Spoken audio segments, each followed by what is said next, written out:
Okay, hi everyone. Thanks very much again for joining us here for this pre-match press conference ahead of tomorrow's final, which is Australia versus New Zealand. We are delighted to be joined by Kane Williamson, the New Zealand captain, who will be taking your questions this afternoon. As you will all know by now, we are taking questions from in the room here in Dubai and also on Zoom. If you do have a question on Zoom, please can you put your hand up? If you're selected, then you will need to unmute yourself, ask your question, and then mute yourself immediately afterwards. So we will start with questions in the room. So I'll start myself. Kane, just give us a brief summary of preparations ahead of tomorrow's game. I suppose the playing schedule's been somewhat hectic, and I think we had our last 4 games in about 7 days. So there's very much a day off after the semi, and there was a training opportunity yesterday and a training opportunity this evening as well, which we'll just head to after this. So preparation's been good, but it's just making those quick adjustments to the different opposition, different venues, and just the general excitement of of winning the semi-final and looking forward to the final. Great. And obviously your team won the ICC World Test Championship back in June. The prospect tomorrow is of the team winning the ICC Men's T20 World Cup. How excited are you and the team by that prospect?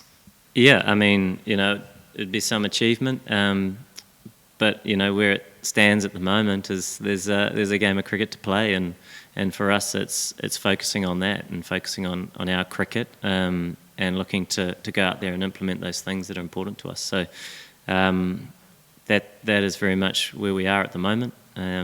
But these sorts of events are always focuses, I suppose, in the calendar, and it is a really exciting opportunity to be here now, and looking forward to the match tomorrow. Great. And just finally, obviously it's been quite a journey for you and the team. Any particular highlights in the lead up to and during the event that you'd like to call out right now? There have been highlights scattered throughout, but I think ultimately the side has been operating well as a collective, and certainly playing for each other. And obviously we saw a pretty exciting semi-final. Both semi-finals actually were somewhat similar. Where you do see moments in games that are match defining, and you see games that can take a quite a sharp turn when you have some key performances, and that's why I suppose the tournament's been exciting, and was always had that anticipation that it would be coming into it, is that you looked across the board and every side had match winners throughout, and you knew that every team could beat anybody on their day. So a really competitive tournament, and for us it's been important that we've tried to grow and learn throughout, and I think we've seen that a little bit, and tomorrow's another opportunity for that. Great, thanks very much. Nothing further from me, so we'll now take questions on Zoom. Cool, thanks Callum. Hi everyone. I'll administer the questions through the chat function. We'll start with Diva from Cricinfo, and then I will post the next question after that. Thank you. Hi Kane, you guys lost Lockie before one of your key games before Pakistan, and now you'd be without Conway, but in a way it's sort of a testament to New Zealand's depth, which has been spoken about, of course. So, but in a big tournament, people stepping up, what do you make of the depth in this squad? Yeah, there's been there is a good sort of mix of sort of youth and experience, and some of these younger players that keep coming through, I think, in all teams that love to hit the ball out of the park, and are really exciting talents, and someone like Tim Seifert coming in, very much as that. And obviously the loss of Devon is a big one. He's been a big part of all formats for us, and a disappointing and really freak thing to happen.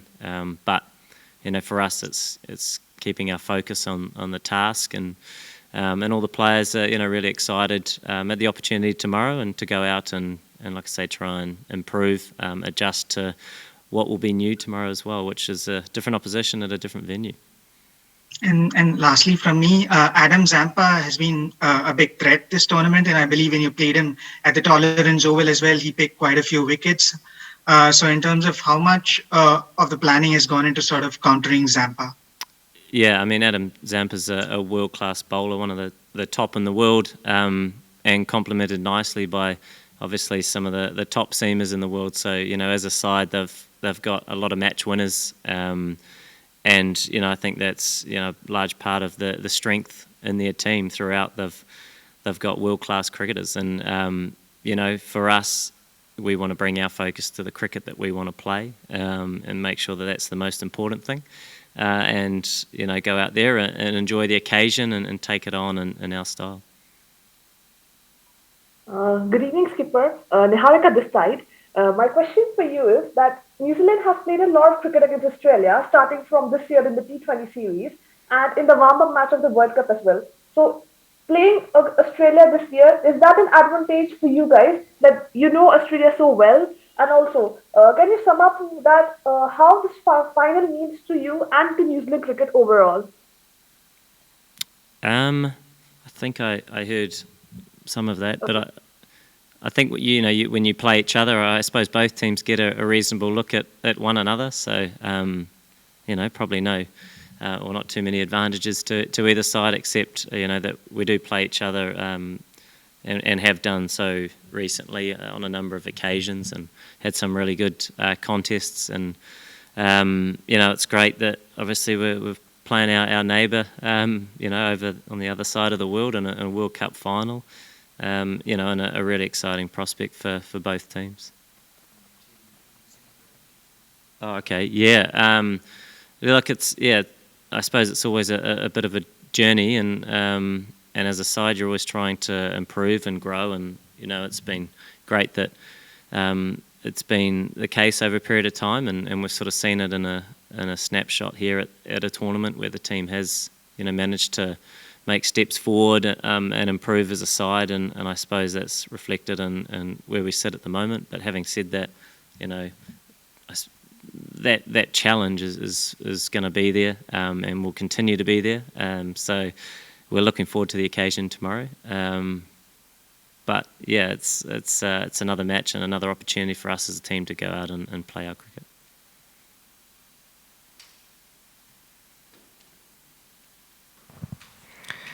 Matt Henry, Genuine, next up. Thank you. You've obviously played in the previous finals, Kane, going back to 2015. What would it mean to you to kind of go that one step further? Obviously, you did it in the Test Championship, but in white ball cricket, given how close you've come before. Yeah, I mean, it's a great occasion, and the team's been tracking well, and tomorrow is an opportunity for us to go out and try and build on the performances that we've been doing, and look, both teams are going to go out and look to put their best foot forward, and that's the nature of competition, really, and we've seen it throughout this whole competition. It's been a great competition, and one that's been full of I suppose uncertainty in terms of teams having to adjust and compete against one another, that on the day anybody can certainly turn up and win. And so, yeah, I mean, it is great to be here.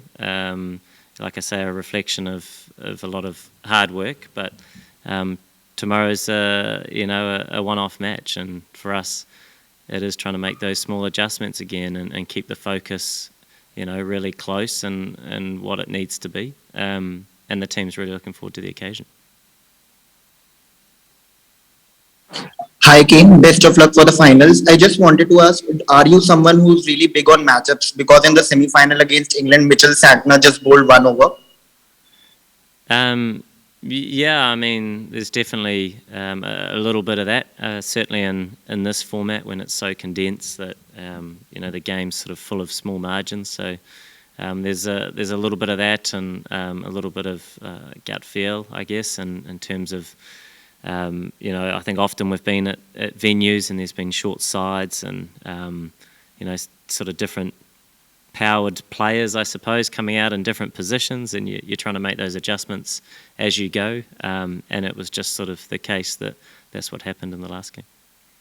Kane, my next question is that over the past few years, New Zealand is one side that has always managed to reach the knockouts, but still every time, every every fan or pundit sees you guys as underdogs. Do you think it is time now for the tag to change and New Zealand should be seen as heavyweights heading into every tournament?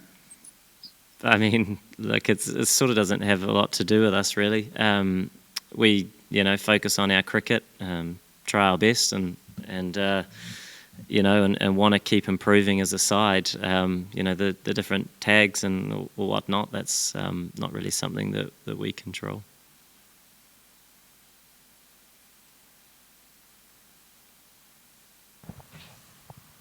Navnet.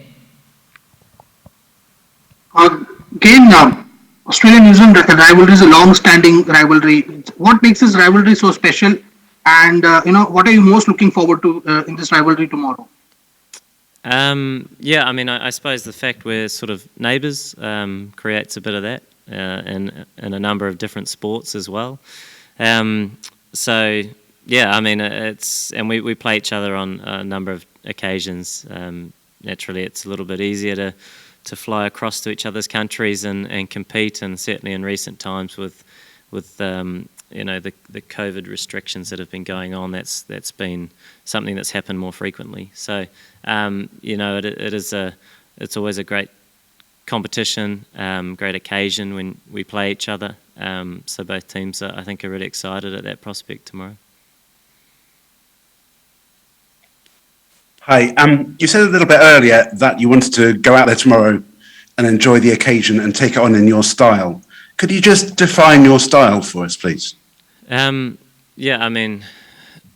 not in one short answer, but it's something that we've been trying to do and play throughout this competition. For us, it's looking to go out and make those adjustments, and certainly having the courage to do so, and play smart cricket and buy into concepts that for us as a team are kind of what we try and wholeheartedly do. So tomorrow's another match and another opportunity to do that. Hi Kane, Shubhayan Chakravarti this side from TV9 Network. Kane, we saw Devon Convoy was seen helping Tim Seifert with his wicket-keeping drills yesterday. So do you reckon such unity and harmony is the key going forward ahead of such a big game? Look, they're both great guys and they both keep, and so they were helping each other out, which is great. And obviously what happened to Devon was a real shame, and he still wants to give as much as he can to the team. So, he's at training doing his bit, which is great to see. And, it's an important aspect to our environment. And he's certainly right behind Tim, and Tim's really excited at getting involved tomorrow. Every team's a little bit different and have people and all different personalities. And that's the beauty of what we do. But those two are working really well together. Hi Ken, could you talk us through your reactions after the semi-final as most of the dugout went wild? You've been on the losing end of 2 World Cup finals for yourself. Is there a real sense of unfinished business? It's sort of not really looked at it like that. Semi-final was an amazing game of cricket against a very strong side, and we sort of managed to take the game deep, and there were a couple of outstanding contributions at the end that got us across the line, and Darryl Mitchell and Jimmy Neesham, which is fantastic. And tomorrow's going to be different again, and so we're looking forward to that. The focus for us is our cricket, but we know how strong the Australian side is, and we're looking forward to that opportunity. Cool, we'll wrap it up there, everyone. Thanks very much, Kane. Cheers guys.